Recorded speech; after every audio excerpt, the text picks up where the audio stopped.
Hey Lions, welcome to your first Den meeting of May. I'm your Den leader, Annie. Please rise for the Pledge of Allegiance, Scout Oath, and Scout Law. All right. Scout salute. Please join me in the Pledge of Allegiance. I pledge allegiance to the flag of the United States of America and to the republic for which it stands, one nation under God, indivisible, with liberty and justice for all. 2. Please join me in the Scout sign and repeat the Scout oath.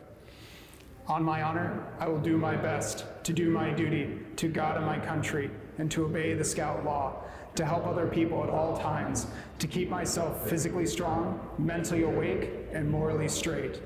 Please join me in the Scout law. A Scout is trustworthy, loyal, helpful, friendly, courteous, kind, obedient, cheerful, thrifty, brave, clean, and reverent. 2. In this meeting, Lions, we're going to talk about food and where does it come from? How does it end up on our plate?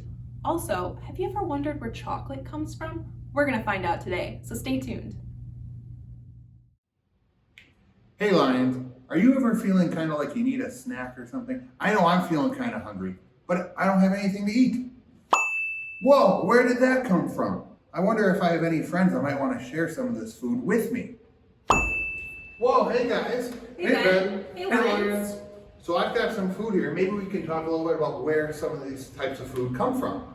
Yeah, wouldn't it be great if food just appeared on our plate all the time? Unfortunately, it doesn't happen that way. Food is grown, produced, harvested, and then travels all over the country and even the world to our plates. So let's talk a little bit, maybe where does an apple come from? Well, that's a great question, Ben. Let's go see.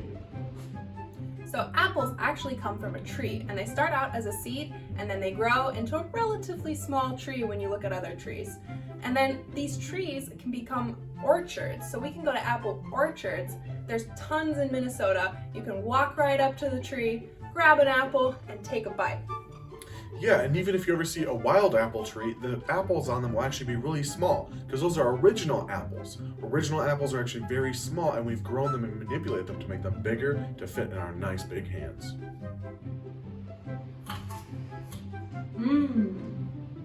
So Annie, so I know where we live, sometimes it gets really, really cold in the winter. So can we grow apples in the winter, or what do we do? So most of the time, Ben, we actually don't grow apples here during the winter because it does get too cold, you're right. But apples are grown throughout our entire country, and they are transported here in places like California, Florida, Washington. They're grown around the United States, and then they are put in trucks and delivered to us here. Are there different kinds of apples? Of course, there's all sorts of different kinds of apples. Honeycrisp, Fiji apples. What's really cool is here at the University of Minnesota, they just created a new apple as well. Did they really? That's pretty cool. All right, my next thing, I've got here a peanut butter sandwich, but I don't know where peanuts come from. Well, why don't we go find out? All right. So peanut butter actually comes from peanuts. And what's really cool is a lot of people don't know this, but peanuts are actually a root that grows in the ground. And it's really cool to see people harvest them because they pick them up out of the ground and they actually shake off all the dirt, and they're like in a big bushel, and they remind me of bushels of grapes. Wow, that's pretty cool, Sheldon. Now, some people are allergic to peanuts, and there's other kinds of butters that we can have too, like almond butter, cashew butter, all kinds of things that are just as delicious as peanut butter. Yeah, what's so great is we take those peanuts, sunflowers, all that different stuff, and we smush it up, make it into a fine paste, put it in a container, and ship it off to us so we can have that nice peanut butter or sunflower butter sandwich and for breakfast, lunch, or dinner. That was really cool to learn where peanuts come from. And I really enjoyed, with my peanut butter sandwich, have a nice glass of milk. Yeah, speaking of glasses of milk, Ben, did you know that Minnesota is one of the largest producers of milk in our country? So milk actually comes from a cow, and cows produce milk to feed their young. But we also like to drink milk. So Sheldon, how can we drink milk as humans safely?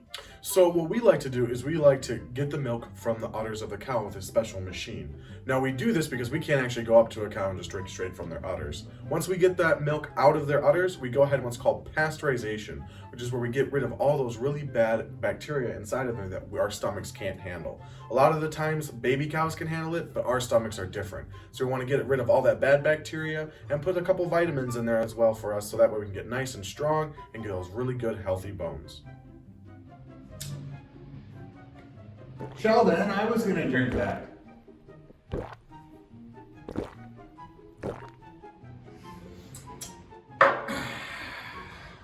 Well, at least I've still got my chocolate bar. Did you know, Ben, that chocolate actually starts its journey over 4,000 miles away in Central America and South America? Really? Yeah, let's go check that out. So chocolate comes from a fruit tree in Central and South America. The fruit tree produces things called cacao beans that look like this. Then we take the cacao beans and we crush them up and we add things like sugar and milk, and then we put it all together into our lovely chocolate bar. But Annie, I've heard lots of different types of chocolate. I know there's milk chocolate, dark chocolate, even cooking chocolate. What's the difference? Yeah, so milk chocolate actually has a higher content of milk and sugar. Dark chocolate has a higher content of cacao bean, so it's a little bit more bitter, just like the baking chocolate too. Interesting. Well, thanks for helping us out learn where chocolate comes from.